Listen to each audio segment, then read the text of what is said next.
Վազաշենը, Այգեհովիտը, Պարավաքարը Տավուշի մարզի սահմանամերձ հարևան գյուղերից են։ 2025 թվականին Հայաստանի եւ Ադրբեջանի միջև սահմանազատման հանձնաժողովները հայտարարեցին, որ աշխատանքները կշարունակվեն հենց այստեղից՝ Հայաստան-Ադրբեջան-Վրաստան սահմանների հատման կետից։ Տավուշի մարզում սկիզբ առած սահմանազատման գործընթացը փաստացի պետք է շարունակվի դարձյալ Տավուշից, այն հատվածից, որտեղ հատվում են Հայաստանի, Ադրբեջանի եւ Վրաստանի սահմանները։ Եթե նախորդ դեպքում 2024 թվականին կողմերը կենտրոնացած էին առանձին գյուղամերձ հատվածների եւ ճանապարհների ճշգրտման վրա, ապա այժմ խոսքն արդեն ավելի լայն ամբողջ տարածաշրջանի սահմանային իրավիճակի մասին է։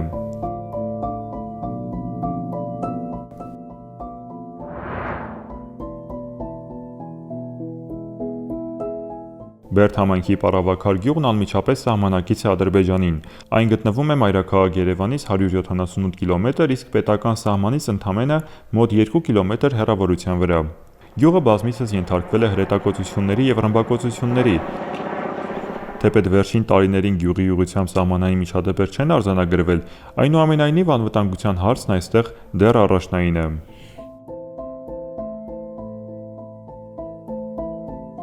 Սահմանային իրավիճակը վերջի 5 տարում կրակոտ չի եղել, լարվածություն չկա, շատ նորմալ է։ Խաղաղությունը սաղին էլ օգտակար է, եթե իհարկե լի այդ խաղաղությունը։ Պարավաքարում ունենք 1467 հեկտար սահմանազատումից հետո, որը ադրբեջանական տիրապետություն տակ է, պետքա որ հետ տան Պարավաքար համայնքի։ Պարավաքար համայնքի վարելահողեր են, խաղողի այգիներ են, ինքնա ջրտի հողեր են, լճի անմիջական տակն անգնում, որը որ ամենաբերի հողերն են Պարավաքարի։ Մեր գյուղը ծաղկող գյուղ է, մեր գյուղի հիմնական աշխատանքները կատարում են խաղողի այգիները, նոր այս վերջի մի 10 տարում սկսել են ավելացնել ծառերի տեսակներ, այգիներ են հիմնում, 16 միլիոնով կառուցվել է 26 տուն, նորից ծրագիրը բացվել է, 17 տուն հաստատել են, այդ ծրագիրը շատ լավ ծրագիր է, ընտանիք, որ իրար հետ են ապրել ուսլել, կամ ասենք տուն չեն ունեցել, շատ օգտակար է եւ այդ ծրագիրը կխնդրեմ, որ անընդհատ շարունակական լի։ Պարավաքարում այսօր բնակվում է մոտ 1700 մարդ։ Գյուղը հայտնի է իր խաղողի եւ այգեգործական ավանդույթներով, սակայն սահմանային լարվածության պատճառով բնակիչների մի մասը տարիներ շարունակ զրկված է սեփական հողերը մշակելու հնարավորությունից։ Չնայած անվտանգային մշտական ռիսկերին, այստեղ մարդիկ շարունակում են ապրել, մշակել տնամերձ հողատարածքները ու պահպանել գյուղի կենսունակությունը։ Մեր սահմանը, Պարավաքարի սահմանը գնաց նրանց հացի փռի առաջը։ Մեր հողատարածությունը շատ է մեծվել, Պարավաքարի հողը երկրորդ գյուղն է երևի Ղրղեի կողմից Սվորյան հողատարածության ու սահմանակից իրանց։ Գարասվիցը մինչև Թուրքի սահմանը մեր հողն է, մինչև Ջարչուղոպի ենք ասում, այդ կողմը մեր արդեն մեր վազնուտով բեջանում ենք։ Իսկ նրանից ձվերը լրիվ մեծ հողատարածությունը մնացել է նրանց ծորին, ասում են արտ են անում, բան են անում, ես չգիտեմ, հաստատ չեմ տեսել, բայց ասում են լրիվ կարգով վարում են, ցանում են, իրանք բեջանում են։ Էտել եմ ես դրա վրա ջղայնանում եմ։ Ինչի են մեր տարածքները լրիվ ադրբեջանական անունով, Յարդալու, Ջարչուղոբի, ինչ բան էլ մեն հայագետները։ Այդ անունները փոխել չեն մնացել այդ ադրբեջանական անունով, այսօր ասում են թե այդ անունով այս ինչ հողամասը մերն է, մեր անունով է։ Ինչի է այդպես։ Իմ կիսրարն ասեր թե Թուրք թաթլվից դվեր մի հատ գյուղ կա Յարդալու են, ասել մինչև այնտեղ մի մեծ չնարի կա, ասել մինչև այդտեղ Պարավաքարի հողն ալել։ Թե չէ, բալես, մեր Պարավաքարի հողի նման հող չի եղել։ Մենք 40 հեկտար խաղող ենք ունեցել իմ կոլեկտիվին, իմ բրիգադին։ 40 հեկտար 600 տոննա խաղող ենք հանձնել պետությանը։ 600 տոննա։ Ու ամենավերջի կետը մեր հողն ալել, որ Թուրքին անմիջապես սահմանակից ալել։ Բայց մի օր լրիվ 100% բեջարիլից ենք։ Հարցը հիմի տաչ բալես, ասեմ, այդ հարցին շատ ասել, բալկոնը կանգնում եմ ու նայում եմ։ Այս անհատությունից այս կողմը հողերը մնացել են ամայի։ ասում են Բրեժնևը կոչ էր անում, որ քնա Ղազախստանի հողերը վարեն։ Խոպան բառը տեղան առաջացել։ Իսկ մի Հայաստանի հողերը սա խոպան ատարել վարում չեն ցանում։ Այ քնա մեր բալկոնը կանգնի ու են դաշտերին նայ։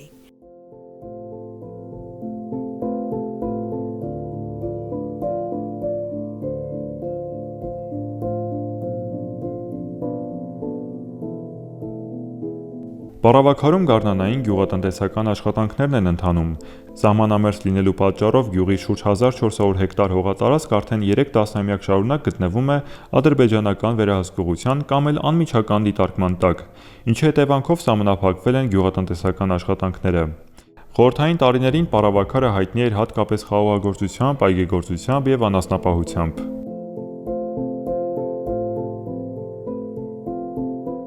Հատի դասարտ չունենք վերնակին արտագնաց աշխատանքի։ Եվ հողերը մնդվիրված, պոստերը մնդվիրված, անում են, լմեն, 10-15 օր պոստում են, 15 օր գալիս են իրանց վազնուտներն աշխատում, դե մկել ենք աշխատում, էլ 2-3 պոստի տակի եմ Թուրքի 40 տարի է, կենթանի էլ են ուզել տանեն, ուզել են կենթանի կրակերնել, փախել են կետնին գել, փրկվել ենք։ Դե մի էտ ամրապրուստի միջոցել էլ մնքել ուզած չուզած թողել էլ չենք սկի։ Դե մել ասում պարկ պոստերը կան Թուրքի, բայց դե ոնչ կրակում են, ոնչ մզ մարկինում ենք լետ աշխատում են, գիմանք որ խաղաղա, էլի խաղաղա։ Ես բալանը դիերենք որ տոնասը, ես ինչ հողեր են նրանք վկալել։ Ինչ հող ունենք մեզ, հող չունենք։ Մեր հողերը որ են կալել իրանց պոստերը դրած, իրանք դիրքավորված Եթե ես սահմանազատ ու մլի, ես չեմ հավատում, որ թուրքը մի սանտիմետր հող կտա։ Ավասնուտնի ալել, դեղծուտ ալել, ամեն ինչ լելա, ամբողջ ռայոնը Պարավաքարնա պահել։ Պտուղ բանջարեղենով, ես ինչ գիտամ խաղողով, գիտում ենք որ ամեն ինչ սուտ է։ Պետք է մենք աշխատենք, մեր այս հեկորտունքն գինի մեր պերանա, որ մենք հացուցենք։ Կառավարությունն իրան հարցնալուծում, ընտանիք ես վերքու հարցի դեսնից։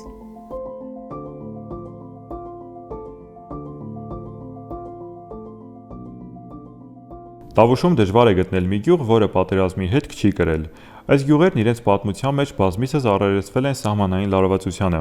Ժամանակ առ ժամանակ տեղեկատվական դաշտում ակտիվորեն շրջանառվում են տարբեր հաճախ չհաստատված տեղեկություններ։ Դրանք հիմնականում վերաբերում են հնարավոր տարածքային զիջումներին, գյուղամերձ ճանապարհների կարգավիճակի փոփոխությանը, նոր սահմանային գծերի անցկացման տարբերակներին կամ էլ սահմանային իրավիճակի փոփոխությանը։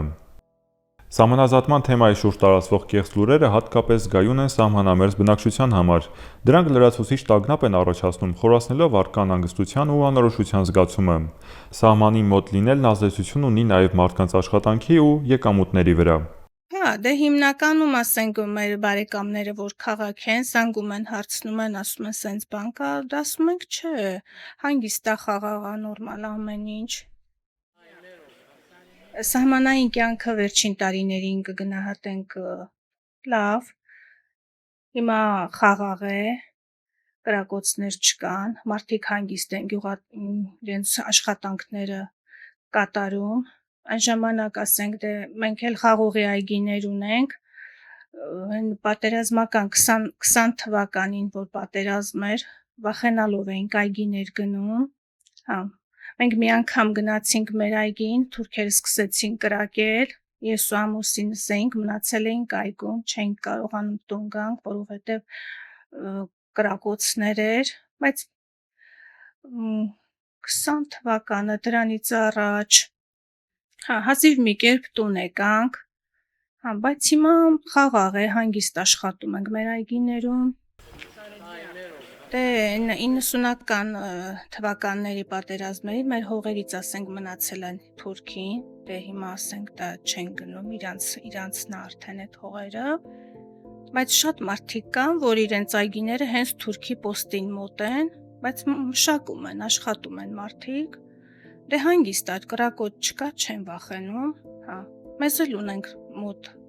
այգիներ, մենք էլ ենք ընտեղ աշխատում, հիմնականում խաղողագործությամբ ենք զբաղվում,